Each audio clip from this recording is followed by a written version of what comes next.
ക്രിസ്തീയ ജീവിതം സൗഭാഗ്യ ജീവിതം, കർത്താവിൻ കുഞ്ഞുങ്ങൾ ആനന്ദദായകം. ക്രിസ്തീയ ജീവിതം സൗഭാഗ്യ ജീവിതം, കർത്താവിൻ കുഞ്ഞുങ്ങൾ ആനന്ദദായകം. കഷ്ടങ്ങൾ വന്നാലും നഷ്ടങ്ങൾ വന്നാലും ക്രിസ്തേശു നായകൻ കൂട്ടാളിയാണ്.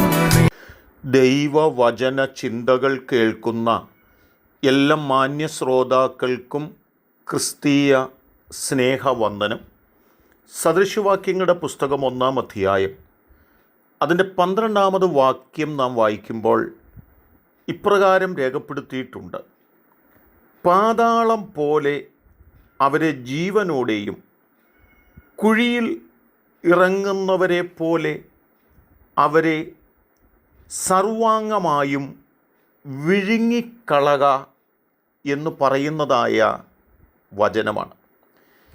ഈ വാക്യവും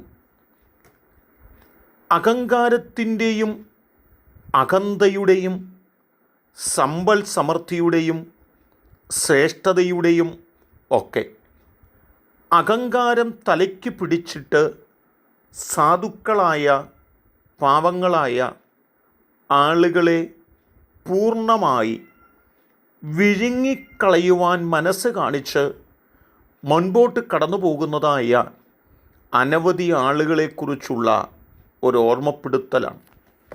നാം യേശു കർത്താവിൻ്റെ കാലഘട്ടം സംബന്ധിച്ച് ലൂക്കോസിൻ്റെ സുവിശേഷത്തിലേക്കൊന്ന് വരികയാണെങ്കിൽ അതിൻ്റെ 11-ാം അധ്യായത്തിൽ ഓർമ്മപ്പെടുത്തുന്നത് യേശു കർത്താവ് ഇങ്ങനെ പറയുന്നു: ന്യായശാസ്ത്രിമാരായ നിങ്ങൾക്ക് അയ്യോ കഷ്ടം, എടുപ്പാൻ പ്രയാസമുള്ള ചുമടുകളെ നിങ്ങൾ മനുഷ്യരെ കൊണ്ട് ചുമപ്പിക്കുന്നു.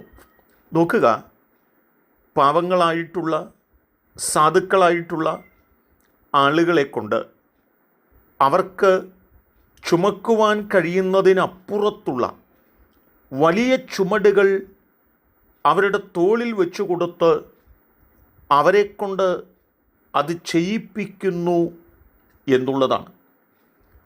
നമുക്കറിയാം, ശലോമോൻ്റെ മരണശേഷം ഇസ്രായേലിൻ്റെ രാജസിംഹാസനത്തിലേക്ക് ശലോമോൻ്റെ മകനായിരിക്കുന്ന രഹബയാം കടന്നു വരുമ്പോൾ പിതാവ് ചെയ്തതായ ആ പ്രവൃത്തികൾ നിമിത്തം ജനമൊന്നു ചേർന്ന് യൊരോബയാമിൻ്റെ അധ്യക്ഷതയിൽ വളരെ കൃത്യമായി രഹബയാമിനോട് പറഞ്ഞത്: നിൻ്റെ അപ്പൻ ഞങ്ങളുടെ തോളിൽ വെച്ചതായ ചുമടുകൾ ലഘൂകരിച്ചു തരയണമെന്ന് പറഞ്ഞപ്പോൾ ബുദ്ധിമാന്മാരായ ആളുകൾ രഹബയാമിനോട് പറഞ്ഞു കൊടുത്തതും രഹബയാം ജനത്തോട് യൊരോബയാമിൻ്റെ സാന്നിധ്യത്തിൽ പറഞ്ഞതും ഞാൻ അതിൽ അധികമായ ചുമട് നിങ്ങൾക്ക് നൽകും എന്നുള്ള വാക്കുകളായിരുന്നു. അതാണ് ഇസ്രായേലിൻ്റെ വിഭജനത്തിലേക്ക്, അല്ലെങ്കിൽ യൊരോബയാം ഇസ്രായേലിൻ്റെ രാജാവായി വരുവാനായിട്ട് കാരണമായി തീർന്നതിന് പിന്നിലുള്ള ഘടകമെന്ന് പറയുന്നത്. ഇവിടെയും യേശു പറയുകയാണ്, ന്യായശാസ്ത്രിമാരാണ് നിങ്ങൾ, എന്നാൽ നിങ്ങൾ എന്താണ് ചെയ്യുന്നത്? നിങ്ങൾ എടുപ്പാൻ പ്രയാസമുള്ള ചുമടുകളെ മനുഷ്യരുടെ ചുമലിൽ വെച്ച് കൊടുത്തിട്ട് നിങ്ങൾ ഒരു ചെറുവിരൽ കൊണ്ടുപോലും ആ ചുമടിൽ തൊടുന്നില്ല എന്ന് ഓർമ്മപ്പെടുത്തുന്ന വാക്കുകളുണ്ട്. എന്നെ കേൾക്കുന്ന പ്രിയപ്പെട്ടവരെ, സാധുക്കളെ എന്തും ചെയ്യാമെന്നുള്ളതായ ധിക്കാരത്തിൻ്റെ മനോഭാവങ്ങൾ അനവധി സമ്പന്നരുടെയും ശ്രേഷ്ഠരുടെയും അധികാരസ്ഥന്മാരുടെയും ഒക്കെ കാതിനകത്ത് വന്നു കയറുകയും അതവരുടെ ഹൃദയത്തിൽ ചിന്തയായി കടന്നു വരികയും ആ തലത്തിൽ അവർ പ്രവർത്തിക്കുകയും ചെയ്യുന്നുണ്ട് എന്നുള്ളത് ഒരു യാഥാർത്ഥ്യമായ നഗ്നമായ സത്യം തന്നെയാണ്.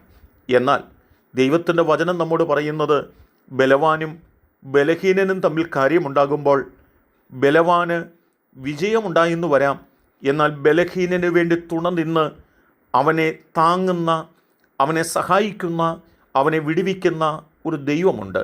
ആ ദൈവത്തിൻ്റെ കരുണയുടെ കരങ്ങൾക്കായി ദൈവത്തിൻ്റെ സന്നിധിയിൽ കാത്തിരുന്ന് പ്രാർത്ഥിക്കുന്നെങ്കിൽ നമ്മെ വിഴുങ്ങിക്കളയുവാൻ വരുന്നവരുടെ കയ്യിൽ നിന്ന് നമ്മെ വിടുവിപ്പാൻ ശക്തനായൊരു ദൈവമുണ്ടെന്ന് നമുക്ക് വിശ്വസിച്ചുകൊണ്ട് നമുക്ക് ഓരോ ദിവസങ്ങളും മുൻപോട്ട് പോകാം. അതിന് ദൈവം നമുക്ക് കരുത്തു നൽകട്ടെ.